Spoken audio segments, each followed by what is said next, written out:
What if love transcended time? What if you could only watch the world around you, unable to touch or change anything? And what if someone came into your life who could rewrite your entire fate? In the bustling streets of modern-day New York, amidst the glowing skyscrapers and never-ending rush of people, a strange and magical force resides.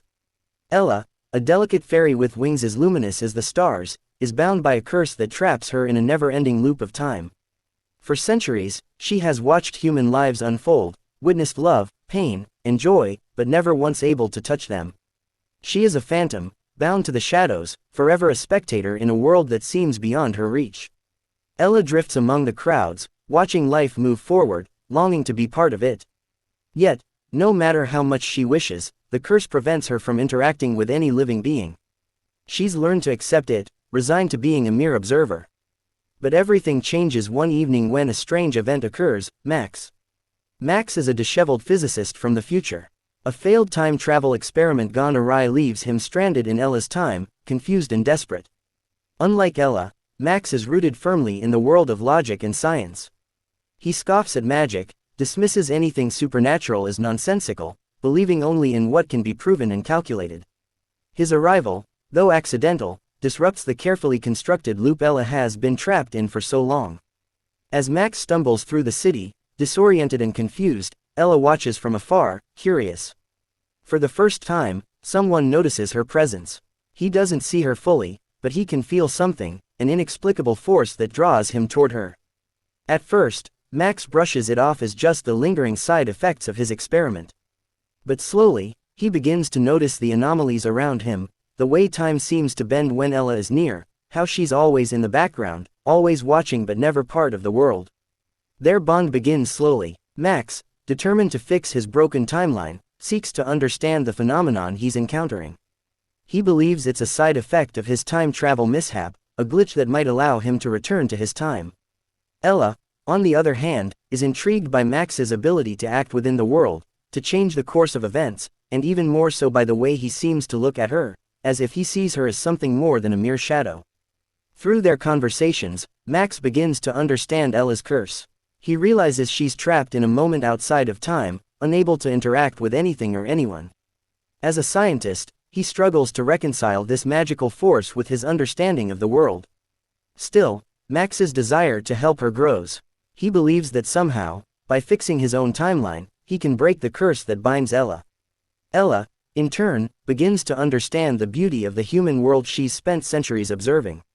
Max teaches her about the complexities of life, of the unpredictable, chaotic beauty of human existence, things she never truly understood as an eternal observer. As she experiences the world through his eyes, Ella begins to feel emotions more deeply than ever before. Their connection grows into something more than just a shared mission, it becomes a love neither of them expected.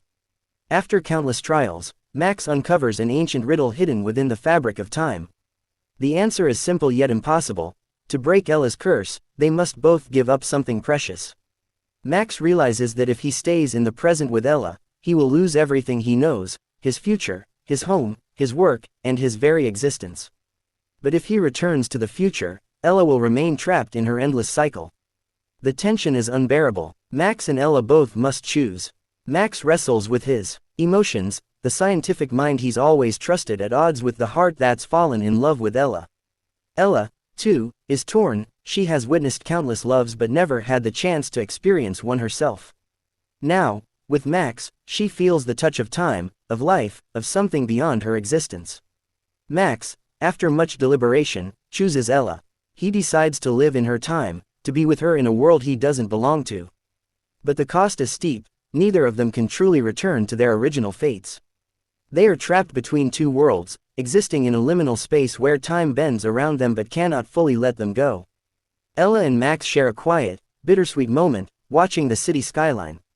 Their love, though eternal, is now bound to an unknown future. They are free of the curse, but the ambiguity of their fate looms over them like a shadow. Max and Ella sit side by side, their hands intertwined, their gazes fixed on the horizon. Time flows around them in strange ways, but they no longer feel like prisoners of it. Instead, they've become part of it, two souls lost and found across the fabric of space and time. Will their love survive the test of time, or will they be separated once again by the forces they cannot control? In the silence of the city, whispers of their story begin to spread. Among those who believe in the unexplainable, in the magic that threads through the world, their love becomes a legend, a story of a time traveler and a fairy who dared to defy fate.